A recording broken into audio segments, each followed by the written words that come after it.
Assalamualaikum warahmatullahi wabarakatuh. Apa kabar kalian semua? Semoga kalian dalam keadaan sehat. Sekarang kita masuk ke tema 3 dengan muatan pelajaran ilmu pengetahuan sosial dengan tema peduli terhadap makhluk hidup. Tujuan pembelajarannya adalah agar kalian dapat mengidentifikasi karakteristik ruang dan pemanfaatan sumber daya alam untuk kesejahteraan masyarakat dari tingkat kota atau kabupaten sampai tingkat provinsi. Lalu kalian dapat menyajikan hasil identifikasi karakteristik ruang dan pemanfaatan sumber daya alam untuk kesejahteraan masyarakat dari tingkat kota atau kabupaten sampai tingkat provinsi.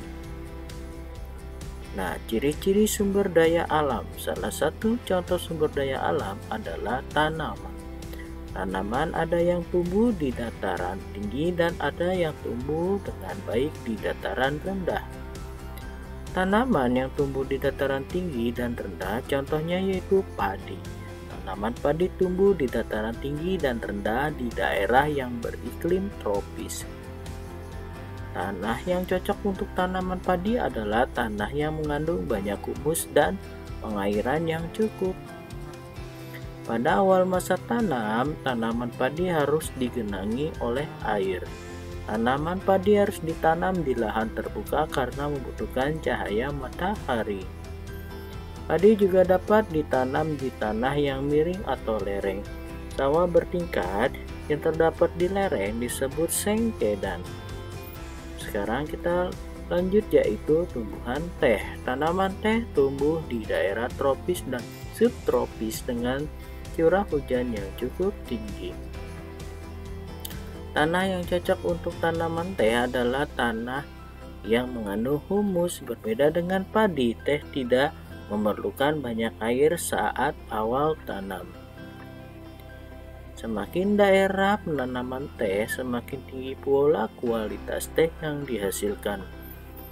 Penampakan alam di wilayah daratan merupakan bagian permukaan bumi yang tidak digenangi air dan berbentuk padat.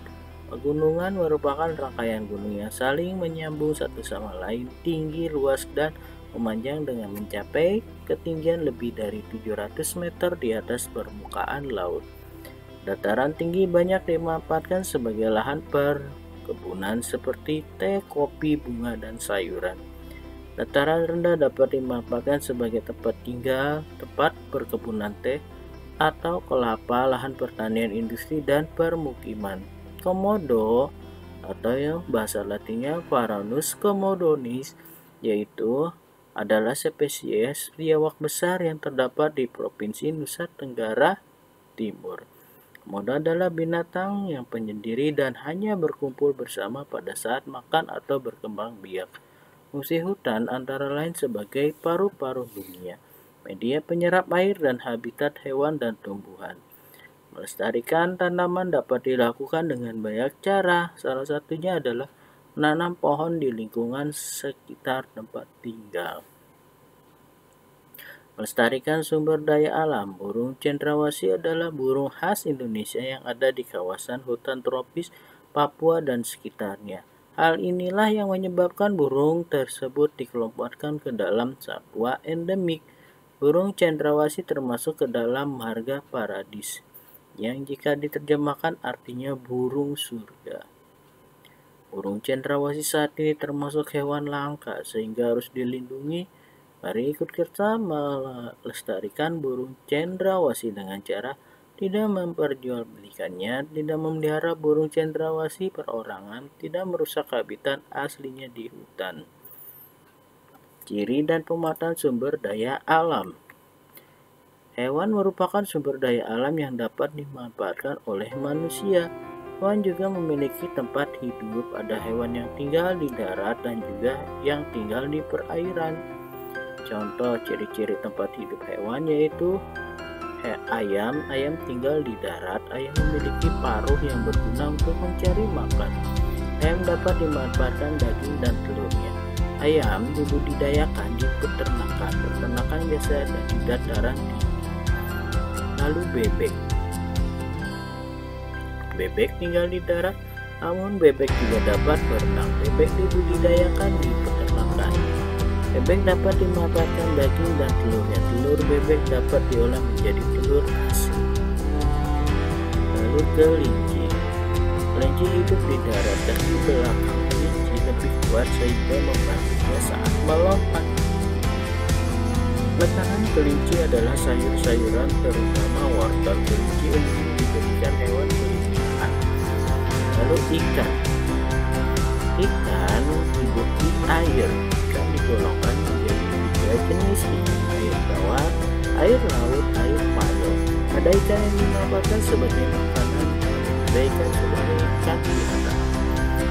Bahkan sumber daya alam hayati sapi dimanfaatkan daging dan susunya oleh manusia.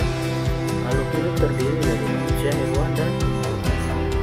Lalu dengan merawat hewan dan tumbuhan berarti kita telah mencintai lingkungan. Dengan merawat hewan dan tumbuhan, pohon mangga yang dirawat akan menghasilkan buah yang kita makan. Lalu ayam yang dirawat akan menghasilkan telur dan daging untuk diolah menjadi bahan. Pelestarian sumber daya alam akan menciptakan sumber daya alam agar dapat dimanfaatkan oleh manusia. Manusia harus menjaga keseimbangan dan kelestarian sumber daya alam tersebut. Ada banyak cara yang dapat dilakukan menjaga keseimbangan kelestarian sumber daya alam. Pertama, membuang sampah di tempat sampah, menyiram dan merawat tanaman, menanam tumbuhan, merawat hewan peliharaan dengan baik, lalu memanfaatkan sumber daya alam sesuai kebutuhan. Kesimpulannya yaitu, mudah-mudahan kalian dapat mengidentifikasi karakteristik ruang dan pemanfaatan sumber daya alam untuk kesejahteraan masyarakat tingkat kota, kabupaten, sampai provinsi. Lalu kalian dapat menyajikan hasil identifikasi karakteristik dan pemanfaatan sumber daya alam untuk kesejahteraan masyarakat dari tingkat kota, kabupaten, sampai tingkat provinsi. Demikian materi yang bisa saya sampaikan. Sampai jumpa di pertemuan berikutnya. Assalamualaikum warahmatullahi wabarakatuh.